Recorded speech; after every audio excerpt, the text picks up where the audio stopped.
All right, hello folks. So here's the next game in the Handball Chess Boss series. This was a win against a player whose grade was 400. I assume it was a brand new player at 400. So very, very comfortable. Lots of mistakes were made. So this isn't really about, ooh, look at, didn't I do well? Because it wasn't that tricky. This is one more where beginner players can learn some of the things not to do. So let's have a look through. So I was playing white. So open in the middle of the board, d4, my usual opening.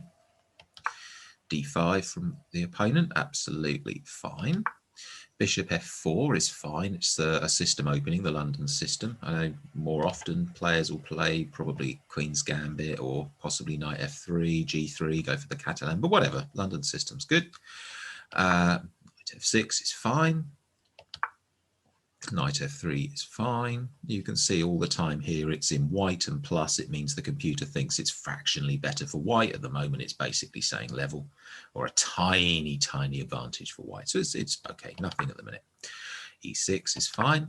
e3 fine. This is all sort of normal book stuff. So this is telling us that this has all been played before. It's book, it's regular.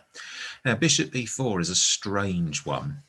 The computer says it's excellent, but look at the difference between bishop b4 and c5. And why it's not the best move is not because it's a horrid blunder. It doesn't lose any pieces. I can't take it. But it isn't the best because it just loses time. In the London system, white wants to usually wants to play this anyway. And so all that this is doing is letting me block the check with the pawn. And kick the bishop away. I mean, look at the difference. I could have played knight from b to d2 like it's showing, but I mean, the difference is negligible. But as I want to play this structure, this diamond of pawns in the middle, pyramid of pawns in the middle of the board anyway, it just seems like a waste of time. Black's just going to have to waste time moving the bishop away. And unfortunately, this is the first blunder.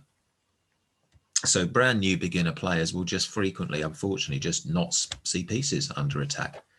And our opponent just didn't notice, just played a natural developing move, brought the knight out. But you've got to think what's under attack. I'll just flash there, that piece. So that's just a free piece. And you can see straight away now the computer's saying it's winning for white. So anyway, we'll carry on. So pawn takes, knight takes. Yeah, black might as well recover the pawn. Queen to a4 check, and it's okay. The computer wanted to play a3, which would just have kicked the knight away because threatening pawn takes knight. But I did the check from queen to knight. Technically it forks the knight, but if black's being careful, they'll put the knight back in the way to block the check. Again, unfortunately, one of the things that brand new players tend to forget is that the big pieces, and especially with the bishops, the bigger pieces can go backwards. Of course, the pawns can't, but the big pieces can. So c6 blocks the check. It's true. Oops. But it also means that the knight is now loose. It's hanging. It's what we call a hanging piece, when a piece is able to be taken and isn't defended. So queen takes knight. Okay, so as a beginner, you really must be looking out for, don't know why I pressed that, you must be looking out for undefended pieces. Everyone has to do that, but as a beginner, you'll tend to just leave undefended pieces around the board. Try not to do it, because the first thing to do is not just give away material. Knight e4 is okay. I can't begin to understand why the computer wanted to play knight g8, but computers do come up with some really weird ideas at times. But okay, knight e4 is okay. Knight c3. So now when you're winning on material, and we're well ahead here, if you can't see an easy route to checkmate, usually a pretty good idea is to swap pieces. So just imagine, I'm going to do this. Let's imagine the queens are gone. Oops, I'm just going to highlight each swap. Imagine that we managed to get rid of the rooks. We can pair off a knight and we can pair off a bishop. So if all of those pieces, yeah, no, that's fine. I won't bother pairing off the pawns. But if all of those pieces go, oops, I've got to highlight my queen as well. Then look what I'm left with. I've got a knight and a bishop up. So I'm obviously just going to win with the 2 extra pieces. So it's a good idea. If you're well ahead on material and you don't see an obvious route to checkmate, just start trading. Start making fair trades, trying to get pieces off the board. So b6 is okay, obviously wants to try and develop the bishop. I assume that's what was wanted, but it's not the best move. Again, for some reason, the computer wants to trade the knight, which is strange because that would have been exactly what white would want. So, okay, trade. Computer preferred knight e5 here, but there's no big difference. I've just gone to attack the pawn. There's an undefended pawn, so I thought I'd attack it. A5, so what black does here is instead of playing the pawn forward here to defend that piece, has preferred to attack my queen. So that's an indirect way of defending the pawn because I can't play knight takes because pawn takes, obviously, pawn takes queen. No good, so we've got to move the queen. And again, no big difference between the two. Black castles, should always castle early in the game, of course. Well, nearly always. But that does mean I get to take the pawn on e4. Queen takes pawn, there's another possibility.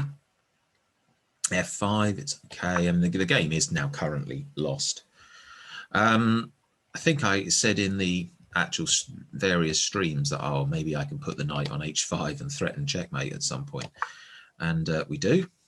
Black lets me swap off another piece, and fine.